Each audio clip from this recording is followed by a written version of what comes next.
নমস্কাৰ জেআৰজি ব্লগলৈ পুনৰবাৰ সকলোকে স্বাগতম জনাইছোঁ। আজি আমি পুনৰবাৰ আলোচনা কৰিবলৈ লৈছোঁ মুখ্যমন্ত্ৰী মহিলা উদ্যমিতা অভিযানৰ সম্পৰ্কত। ইতিমধ্যে মুখ্যমন্ত্ৰী মহিলা উদ্যমিতা অভিযানৰ যোৰহাট ডিষ্ট্ৰিক্টৰ লিষ্ট আউট হৈছে। সেই লিষ্টখনৰ লিংক মই আপোনালোকক দিছোঁ আৰু লিংকটো পোৱাৰ পাছত আপোনালোক বহুতেই নিজৰ ডিষ্ট্ৰিক্টৰ লিংক বিচাৰি আছে, কিন্তু এতিয়ালৈকে মই অন্য ডিষ্ট্ৰিক্টৰ লিংক পোৱা নাই।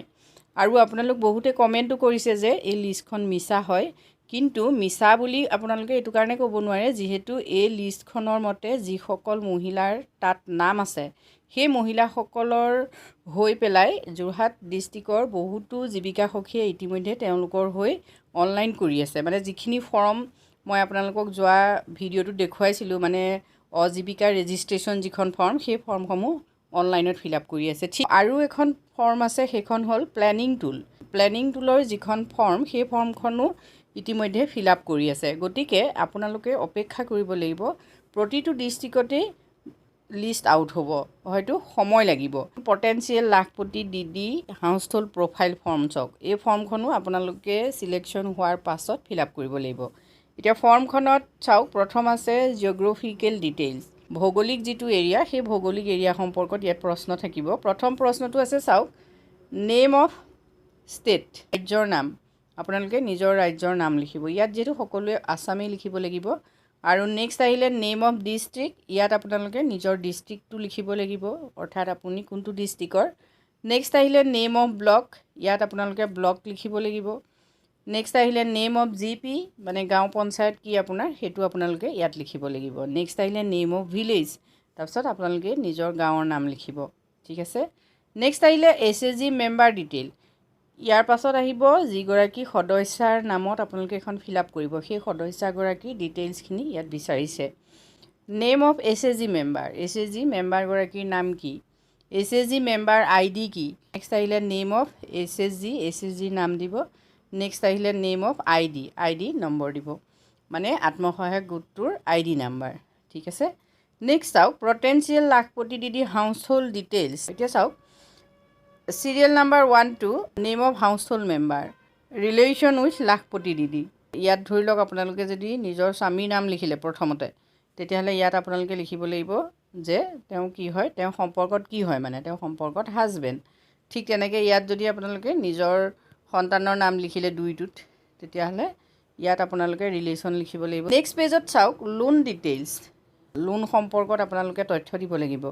প্ৰথমটো আছে, has Lakhpati Didi avail loan for any livelihood activity, yes and no'. এতিয়া লাখপতি দিদিগৰাকীয়ে যিকোনো জীৱিকা নিৰ্বাহৰ বাবে লোন গ্ৰহণ কৰিছিলে নেকি। যদি আপোনালোকে লোন লৈছিলে তেতিয়া য়েছটো টিক দিব, আৰু যদি আপোনালোকে লোন লোৱা নাই তেতিয়াহ'লে নোট টিক দিব। নেক্সট আহিলে চাওক, ইফ য়েছ যদি হয়, then write the livelihood activity for which loan was avail. এতিয়া যদি আপোনালোকে লোন লৈছিলে তেতিয়াহ'লে কি কাৰ্যৰ বাবে আপোনালোকে লোনটো গ্ৰহণ কৰিছিলে, সেই কাৰ্যটো আপোনালোকে উল্লেখ কৰিব লাগিব। ঠিক আছে।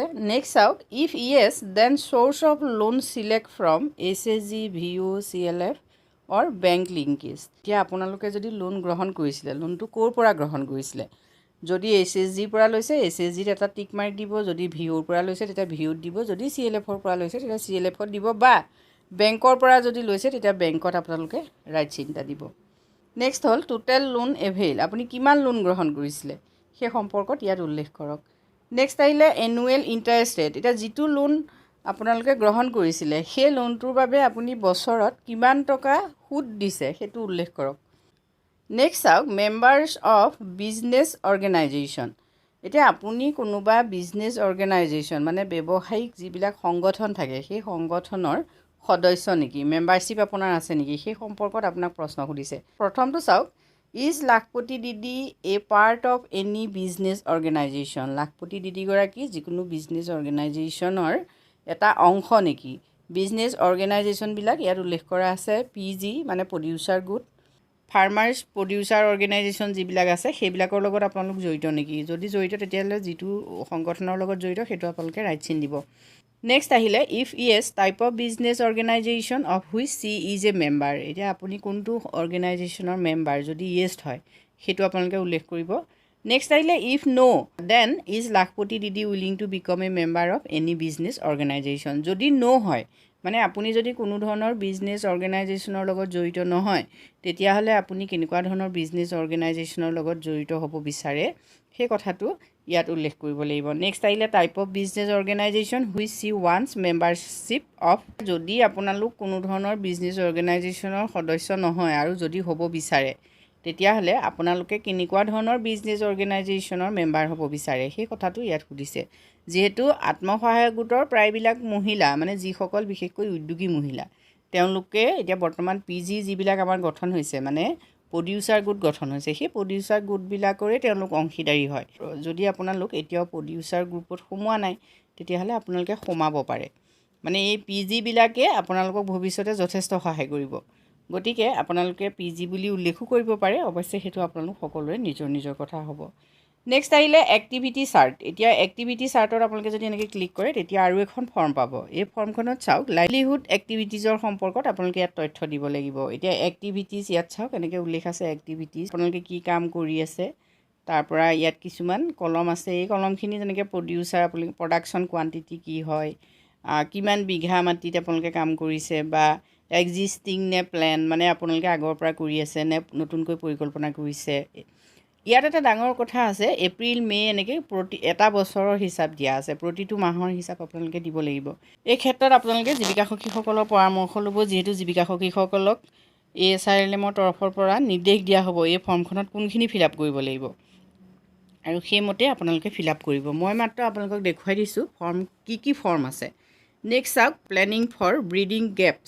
এই ব্ৰিডিং গেপছখনতো আপোনালোকক requested support for livelihood activities plan of household. প্ৰতিটো পৰিয়ালৰ এক্টিভিটি প্লেন মানে লাইভলিহুড সম্পৰ্কত জীৱিকা নিৰ্বাহৰ সম্পৰ্কত প্ৰতিটো পৰিয়ালৰ যিবিলাক এক্টিভিটি প্লেন সেই প্লেনৰ বিষয়ে সুধিছে। এতিয়া সেই সম্পৰ্কে আপোনালোকে ইয়াত দেখিছে বিভিন্ন ধৰণৰ ইয়াত কলম আছে, এই কলমখিনিত চাওক এক্টিভিটিজ। নেক্সট আহিলে আদাৰ এগ্ৰিবেজ এক্টিভিটিজ বা মেনুফেকচাৰিং বা ট্ৰেডিং এনেকৈ এইখিনি অপশ্যন আছে সেইখিনি চাব। আৰু এছেটৰ ক্ষেত্ৰত ইনফ্ৰাষ্ট্ৰাকচাৰ ইকুইপমেণ্টছ সেইখিনি দিয়া আছে। আৰু এনিমেলছ স্কিলৰ ক্ষেত্ৰত চাওক ট্ৰেইনিং লৈছে নেকি আপোনালোকে সেইখিনি লিখিব লাগিব। তেনেকৈ ফাইনেন্স আপোনালোকক কোনোবাই কৰিছে নেকি মানে বিত্তীয় সুবিধা আপুনি ক'ৰবাৰ পৰা পাইছে নেকি লৈছে নেকি আৰু সেই ছাবচিডি পাইছে নেকি এনেকুৱা ধৰণৰ। মাৰ্কেট ষ্ট্ৰেটেজিৰ ওপৰত ইয়াত কালেক্টিভছ নে অনলাইন মাৰ্কেটিং কৰিব, এজেঞ্চি আছে নেকি আপোনাৰ মাৰ্কেটিঙৰ ক্ষেত্ৰত, এনেকুৱা ধৰণৰ বিভিন্ন ইয়াত তথ্য বিচৰা হৈছে। এই তথ্যখিনি আপোনালোকে কি দিব সেই সম্পৰ্কতো আপোনালোকক জীৱিকা সখীসকলে নিশ্চয় পৰামৰ্শ দিব। যিহেতু জীৱিকা সখীসকলকো এই সম্পৰ্কত কিন্তু ASRLMৰ ফালৰ পৰা যদি ভালকৈ প্ৰশিক্ষণ দিয়া নহয় তেতিয়াহ'লে কিন্তু এই ফৰ্মসমূহ ফিল আপ কৰোঁতে সকলোৰে অসুবিধা হ'ব, যিহেতু ইয়াত যথেষ্টখিনি তথ্য বিচাৰিছে। আজিৰ ভিডিঅ'টোত আমি আপোনালোকৰ বাবে প্লেনিং টুলছত থকা যিখন ফৰ্ম সেই ফৰ্মখনৰ তথ্যখিনি দেখুৱাইছোঁ। যদি আপোনালোকে অলপ হ'লেও আয়ত্ব কৰিব পাৰিছে মানে কি ডকুমেণ্টছ আপোনালোকৰ পৰা বিচাৰিব সেইখিনি যদি আপোনালোকে বুজি পাইছে নিশ্চয় মোৰ ভাল লাগিব। আজিলৈ ইমানেই, ধন্যবাদ।